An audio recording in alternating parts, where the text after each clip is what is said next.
एक होता है डिस्प्लेसमेंट करंट, ठीक है, डिस्प्लेसमेंट करंट। तो या इसको हम लोग डिस्प्लेसमेंट इलेक्ट्रिक फील्ड बोलेंगे।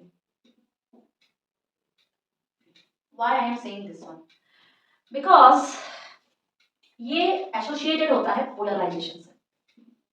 किससे एसोसिएटेड होता है? पोलराइजेशन से। अब पोलराइजेशन से एसोसिएटेड होने का मतलब क्या है कि हमारा कोई ऐसा मटेरियल होगा जिसमें इस पोलराइजेशन की प्रॉपर्टी होगी। अब पोलराइजेशन मतलब उसमें डाइपोल्स हो रहे हैं, डाइपोल्स होने की संभावनाएं होती हैं, ठीक है। तो इसीलिए मैंने ये कहा था कल एग्जांपल में कि जो इलेक्ट्रिक पर्सन जो पोल्स वगैरह में चलते हैं वो ब्लैक कलर का जो ग्लव्स पहनते हैं वो डाइलेक्ट्रिक मटेरियल का होता है, डाइलेक्ट्रिक मटेरियल, लेकिन उसको हर 5-10 मिनट बाद उसको हटाना पड़ता है। 10 मिनट से बहुत ज्यादा, हर 5-5 मिनट 6 मिनट में उसको हटाना पड़ता है। व्हाई? बिकॉज वो मटेरियल पोलराइज ना हो जाए तो फिर वो कंडक्ट करने लगेगा। तो इसका मतलब क्या है कि उसकी एक कैपेसिटी है, ठीक है। ऑल्सो दिस, इसका मतलब उसमें डाइपोल्स होने की होनी थी। जब वो डाइपोल्स हो जाएगा इसका मतलब क्या है कि वो पोलराइज्ड हो गया है।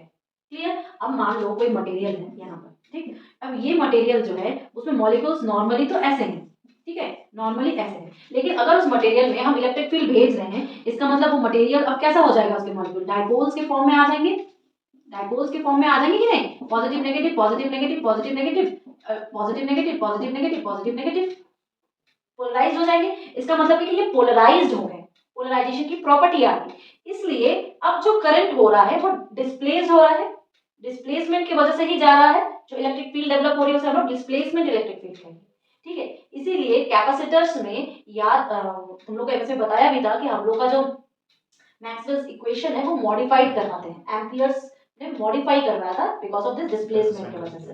क्लियर है? क्योंकि उसमें सिर्फ उसने म्यू नॉट जे लिया था, बट एक और quantity mu naught epsilon naught del E by del T वाला जो फैक्टर था वो नहीं लिया था, ठीक है। So what I am trying to say right now कि हमारे पास एक क्वांटिटी आती है डिस्प्लेसमेंट इलेक्ट्रिक फील्ड जो कि क्या होती है epsilon not E plus P. तो ये क्या है? पोलराइजेशन वेक्टर है, पोलराइजेशन वेक्टर है। अब क्वेश्चन इसी से बनेगा, क्वेश्चन क्या बनेगा? इसी से बनेगा। अब पोलराइजेशन तुम कैसे निकाल सकते हो बताओ? एक मॉलिक्यूल को पोलराइज होने में कितनी अमाउंट लगेगा, फिर जितने मॉलिक्यूल्स है उसका कैपिटल पी निकाल देते हैं समेशन के रूप में। और जो नॉर्मल पोलराइजेशन है वो क्या होता है? वो जितने मॉलिक्यूल्स है एप्सिलॉन नॉट ई के साथ आता है आर, तो पोलराइजेशन फैक्टर। क्लियर? तो पोलराइजेशन में ई से ही जुड़ा है जितना कि हम एक्सटर्नल इलेक्ट्रिक फील्ड भेज रहे हैं। अब ई क्या होता है बताओ? v अपॉन डी होता है।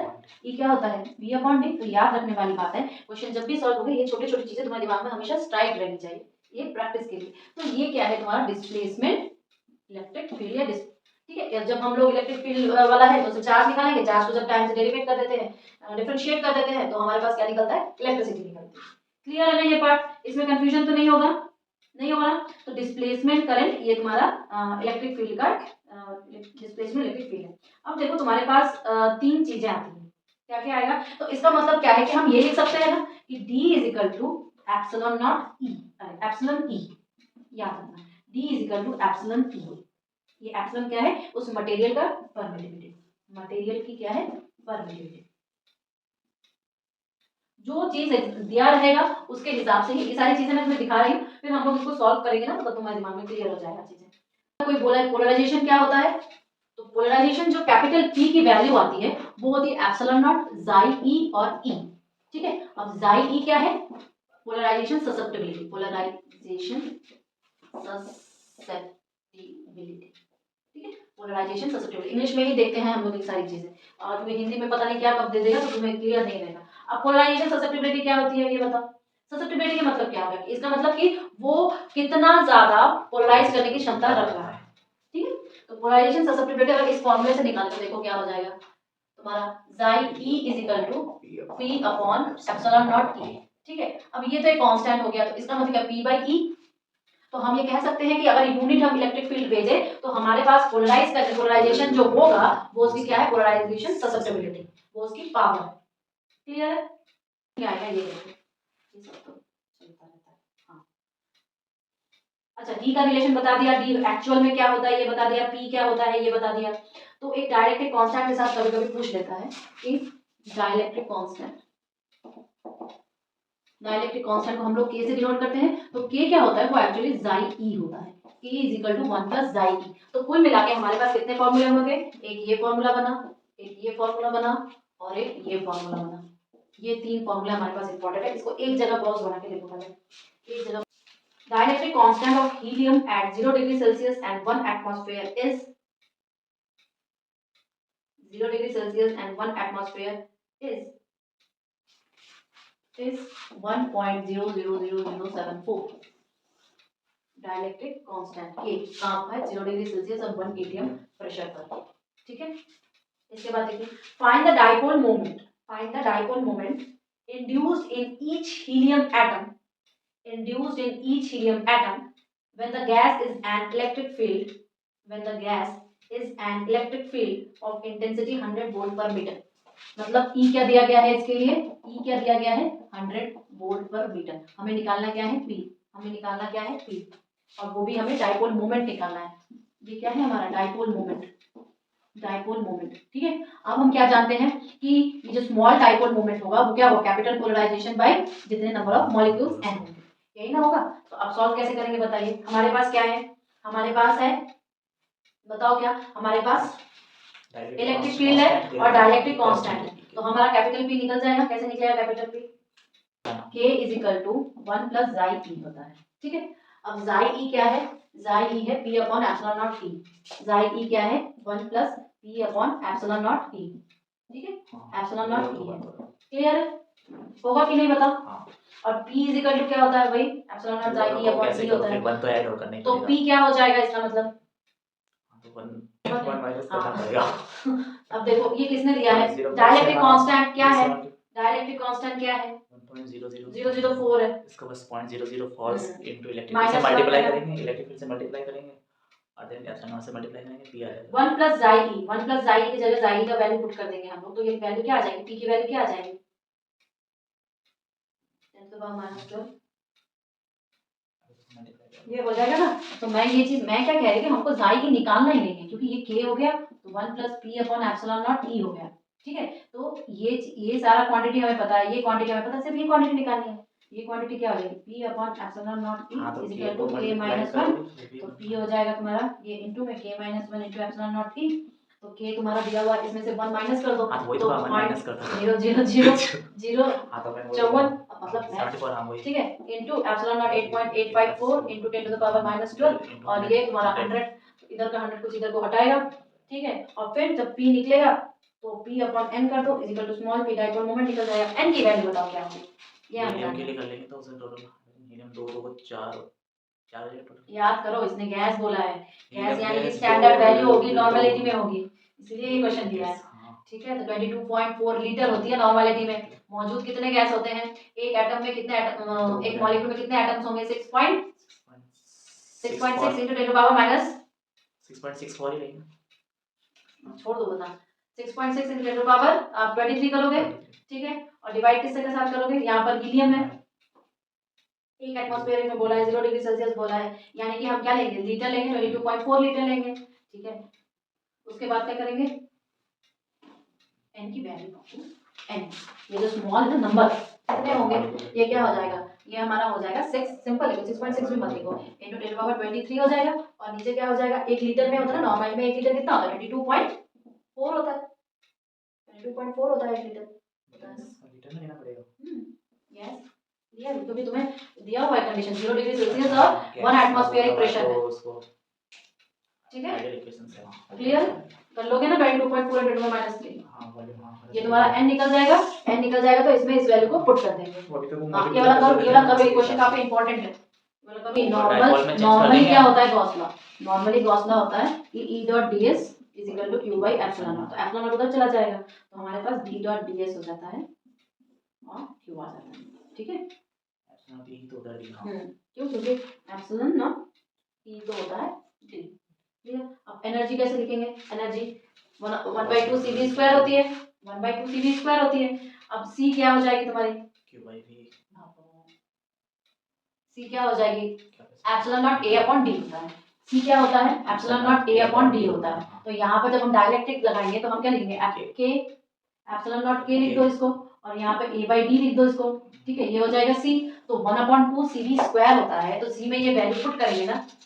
ठीक है, क्लियर आ रहा है अब कुछ, the induced dipole moment per unit volume, calculate the induced dipole moment per unit volume of helium gas if placed in an electric field of 6000 volt पर सेंटीमीटर। जो इलेक्ट्रिक फील्ड में प्लेस किया गया है वो है 6000 वोल्ट पर centimetre. याद रखना 100 वोल्ट पर मीटर लिखा था यहाँ पे, ठीक है। ये सारी चीजें एग्जाम में जरूर ध्यान रखें। The molecular polarisability of helium is 0.21 molecular polarisability. तो पोलराइजेबिलिटी वाला फैक्टर क्या था, अल्फा लिख रहे थे, ठीक है। तो मॉलिक्यूलर पोलराइजेबिलिटी वाला कितना बोला है, 2.4 × 10 टू द पावर कितना बोला है, नहीं sorry 0.21 10 to the power -21 0.21 × 10 to the power -24, ठीक है। ये बोला है उसकी पोलराइजेबिलिटी। और डेंसिटी ऑफ हीलियम बोला है 20.6 × 10 टू द पावर 90, ठीक है। मॉलिक्यूल्स पर सीसी, मॉलिक्यूल्स पर सीसी से सीसी यानी क्लियर है, ये उसकी वॉल्यूम है। अब मुझे बताओ ये कैसे होगा, क्या निकालना है हमें, हमें निकालना है dipole moment per unit volume. Dipole moment per unit volume निकालना है, क्लियर है। डाइपोल मोमेंट डिफाइन करना है। Dipole moment per unit volume. देखो हमारे पास क्या है, हमारे पास स्मॉल p = अल्फा e होता है, ठीक है। ये क्या होती है, पोलराइजेबिलिटी, ठीक है। ये हमारी इलेक्ट्रिक फील्ड और ये हमारी क्या है, डाइपोल मोमेंट। एक चीज हमें दे दी गई है, हमें सिर्फ इस इलेक्ट्रिक फील्ड पे कंसंट्रेशन करना है। अब बताओ इलेक्ट्रिक फील्ड क्या होता है, V/D होता है, फैराड मीटर स्क्वायर, ये कन्वर्ट करना है। तो ठीक है, तो हमें इसको चेंज करना है, इसको चेंज करना है, इसको आपके इसमें, ठीक है। तो इतने में इतना फैराड है, तो एक में कितना होगा, 1/9 × 10 to the power 15 centimetre cube, यानी कि हमारे पास आपके 0.21 × 10 टू द पावर 24 है। तो इसमें कितना होगा, तो हम लिखेंगे 0.21 × 10 to the power -24 centimetre cube upon 9 × 10 to the power 15 centimetre cube, clear. तो ये आ गई तुम्हारी पोलराइजेबिलिटी फाइनल। एक ऐसा यूनिट में पोलराइजेबिलिटी को हम लोग फैराड मीटर स्क्वायर में लिखते हैं, ठीक है। लेकिन ये सारे देखो किसमें दिया है, सेंटीमीटर सेंटीमीटर सेंटीमीटर सब में दिया। इसका मतलब ये सारा सीजीएस सिस्टम की बात कर रहा है, ठीक। और हमें अगर इसको एसआई सिस्टम में कन्वर्ट करना है तो एसआई सिस्टम में पोलराइजेबिलिटी 1 फैराड मीटर स्क्वायर में लिखते हैं, और 1 farad metre square = 9 × 10 to the power 15 centimetre cube होता है। इसलिए मैंने इसको क्या किया, कन्वर्ट किया है। अब हमारे पास 6000 वोल्ट पर सेंटीमीटर है, तो कैसे होगा इसका मतलब वो चेंज मीटर में। इलेक्ट्रिक फील्ड क्या है, 6000 वोल्ट पर सेंटीमीटर, यानी कि हम लिखेंगे 6 × 10 टू द पावर 5 वोल्ट पर मीटर। ये तो सिंपल है। और क्या चाहिए हमें, P हो गया, E हो गया।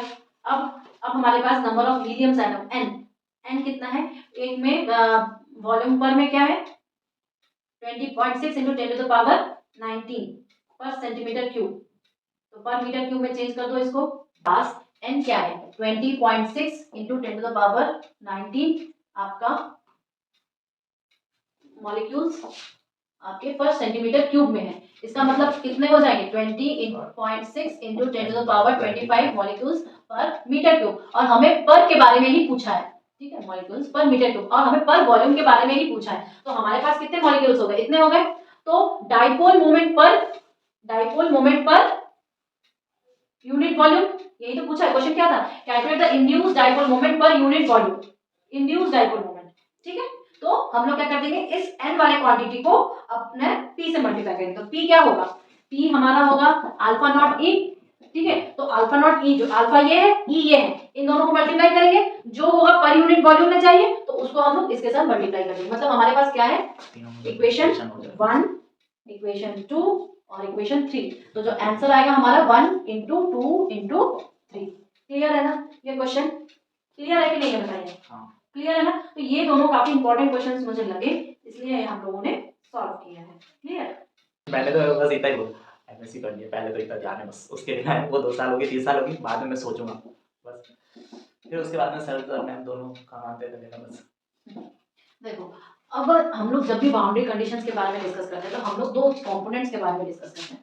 सीधा सा फैक्ट हम लोग देखेंगे कि हम लोग को क्वेश्चन सॉल्व कैसे करना है, ठीक है। तो हम लोग क्या देखते हैं, एक नॉर्मल कंपोनेंट और एक आपका टेंजेंशियल कंपोनेंट, टेंजेंशियल कंपोनेंट, ठीक है। जैसे हम लोग इलेक्ट्रिक फील्ड का देखते हैं जब वो वैक्यूम में रहता है, वैसे हम लोग इसमें भी डायरेक्टली मटेरियल में देखेंगे, जिसमें हम लोग किसकी बात करेंगे, डी की बात करेंगे, ठीक है। तो एक होती है कंटिन्यूअस, एक होती है डिसकंटिन्यूअस। अगर कंटिन्यूअस है तो इसका मतलब दोनों कंपोनेंट का -0 होगा, अगर डिसकंटिन्यूअस है दोनों कंपोनेंट का माइनस कुछ एक वैल्यू रहेगा। जैसे कि फॉर एग्जांपल, जैसे कि तुम मान लो हमारे पास ये सारी चीजें निकलती कहां से है, वही फेमस अपना फॉर्मूला ठीक है, इस फेमस फॉर्मूले से ही हम लोग सारी चीजें निकालें। इसमें ई को वही है एप्सिलॉन नॉट डी बना दो जो हम लोग अभी तक देखे थे। अब देखो जब हम बाउंड्री कंडीशंस निकाल रहे हैं तो इसका मतलब कोई जो हमारा सिस्टम होगा वो एक बाउंड्री लेवल पर काम कर रहा है, यानी कि मटेरियल होगा और ये मटेरियल का एक दो अलग मीडियम्स होंगे तो हम डायरेक्टली नीचे और ऊपर की तरफ डॉट और क्रॉस का साइन लगाते हैं। तो जब ये मटेरियल हम ऐसे दो मीडियम कर देंगे तो देखो हमेशा तुम ध्यान रखना कि मैक्सिमम z इज 0 एक्सिस पे बोलते हैं, बट ऐसा है नहीं। बहुत सारे क्वेश्चंस ऐसे भी आते हैं जहाँ पे z इज 0 नहीं है। तो तुम्हें बताना पड़ेगा कि पैरेलल कंपोनेंट जा रहा है या टेंजेंशियल कंपोनेंट जा रहा है, नॉर्मल कंपोनेंट जा रहा है या परपेंडिकुलर, ये सब सेम है।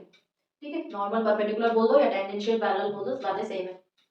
ठीक है, अब जैसे कि हम लोग आपका इलेक्ट्रिक फील्ड नॉर्मल वैक्यूम वाला जो केस लेते हैं उसमें हम लोग क्या बोलते हैं कि ई का जो नॉर्मल है, ठीक है, ई का जो नॉर्मल है एक अबव बोल देंगे और एक ई का नॉर्मल जो कि बिलो बोल देंगे, तो वो क्या हो जाएगा क्यू बाई एप्सिलॉन नॉट हो जाएगा, याद रखना। लेकिन अगर इसी को हम पैरेलल कंपोनेंट अबव बोल दें माइनस ई का पैरेलल कंपोनेंट बिलो बोल दें तो हम क्या कर देंगे, ये जीरो कर देंगे। ये तुम्हें याद रखना है, ये तुम्हें क्या रखना है, याद रखना है। क्लियर, काफी इंपॉर्टेंट है। इसी से हम लोग क्वेश्चन जब 4-5 सॉल्व कर लेंगे तब तुम्हारा क्लियर हो जाएगा। क्लियर, परपेंडिकुलर पे 0 आएगी या पैरेलल पे 0 आएगी? पैरेलल पे 0 आएगी, परपेंडिकुलर पे q बाई एप्सिलॉन नॉट आती है। क्लियर है ना, समझ में आ गया। अब नेक्स्ट हम लोग क्या देखेंगे, d। अगर मान लो कि हमारे पास d आ जाए तो d क्या होता है, d is equal to epsilon naught e plus p होता है। ये याद रखना है, d is equal to epsilon naught e plus p होता है। p यानी कि पोलराइजेशन वेक्टर, p यानी कि पोलराइजेशन वेक्टर। अब मुझे बताओ, याद रखना है कि d parallel above minus d parallel below is equal to तुम्हारा पोलराइजेशन का भी p parallel above minus p parallel below. p क्या है, पोलराइजेशन है, p क्या है, पोलराइजेशन है। क्यों हमने ऐसा किया बताओ, क्यों मेरा ये फैक्टर इंपॉर्टेंट है, क्योंकि पैरेलल में ये सारी चीजें क्या हो जाती है, जीरो हो जाती है। तो मुझे प्रूव यही करना था कि जो डिस्प्लेसमेंट है और पोलराइजेशन है दोनों क्या है, कंटिन्यूअस है। यहाँ पर तुम ये चीज यहाँ पर लिखो, ये फैक्टर परपेंडिकुलर की वजह से ही हमने इसको ऐसे लिखा है और ये चीज यहाँ पे क्या है, कंटिन्यूअस है। क्लियर है ना, ये चीज हो जाएगी। Plus dielectric interface. तो एयर डाइलेक्ट्रिक इंटरफेस मतलब क्या हुआ कि एक तरफ जो मीडियम है वो तुम्हारा एयर का है और दूसरी तरफ जो मीडियम है वो तुम्हारा क्या है, डाइलेक्ट्रिक है। ठीक है, दूसरी तरफ मीडियम क्या है, वो तुम्हारी डाइलेक्ट्रिक है। तो जब तुम्हारे पास एयर होगा तो तुम्हारे पास एयर डाइलेक्ट्रिक होगा तो वहां पे फ्री चार्जेस कुछ होंगे नहीं, होंगे क्या, तो वहां पर फ्री चार्जेस नहीं होंगे तो फ्री चार्ज डेंसिटी भी जीरो होगी वहां पर। ठीक है, तो इसका मतलब क्या है कि जो अबव वाले कंडीशंस होंगे वो सारे क्या हो जाएंगे, जीरो हो जाएंगे। तो लिखिए थोड़ा सा, d perpendicular above minus d perpendicular below is equal to zero हो जाएगा। अच्छा, परपेंडिकुलर बोल दो या नॉर्मल बोल दो, बताने की जरूरत नहीं है। तो माइनस जीरो है यानी कि दोनों इक्वल हो जाएंगे, ऐसे भी तो लिख सकते हैं, तो इसको मैंने लिखवाया है। नेक्स्ट पॉइंट लिखिए, जब टेंजेंशियल कंपोनेंट की आएगी तब क्या हो जाएगा, देखो इसमें बात किस चीज की है, अब ये अबव परपेंडिकुलर ये हो गया, लेकिन ई का परपेंडिकुलर क्या होता है बताओ, E above minus E perpendicular below, ये क्या हो जाएगा, क्यू बाई एप्सिलॉन नॉट हो जाएगा। ठीक है, अब पैरेलल कंपोनेंट पे आ जाओ, तो ई parallel above minus E parallel below, ये भी क्या हो जाएगा, जीरो हो जाएगा, जीरो हो जाएगा। और पैरेलल कंपोनेंट पे यहाँ पर क्योंकि sigma F is equal to zero है, यानी कि फ्री चार्ज जो है यहाँ पर जीरो है, इसलिए डी का जो पैरेलल कंपोनेंट होगा वो भी जीरो हो जाएगा। क्या हो जाएगा, जीरो हो जाएगा। ये तुम्हें समझना पड़ेगा। क्लियर है, क्यों ऐसा हुआ, क्योंकि यहाँ पर जो सिग्मा एफ है वो हमारा क्या है कि जीरो हो जाएगा। क्लियर है, तो कहीं कहीं पर आप यहाँ पर इसको ऐसे देखोगे, इसके जब हम लोग डिस्कशन करते हैं तो वो सिग्मा बाई एप्सिलॉन नॉट होगा, सिग्मा यानी कि चार्ज डिस्ट्रीब्यूशन। क्यों, क्योंकि हमने एक सरफेस के बारे में बात, क्यों हम इस सिग्मा लिखे, क्योंकि हम लोग ने सरफेस की बात की है, दो मीडियम के सरफेस की बात की है, ऐसा प्लेन शीट पहला ही है। क्लियर है ना, नेक्स्ट वाला लिखिए, डाइलेक्ट्रिक इंटरफेस। जब हमारे पास दो डाइलेक्ट्रिक मटेरियल है,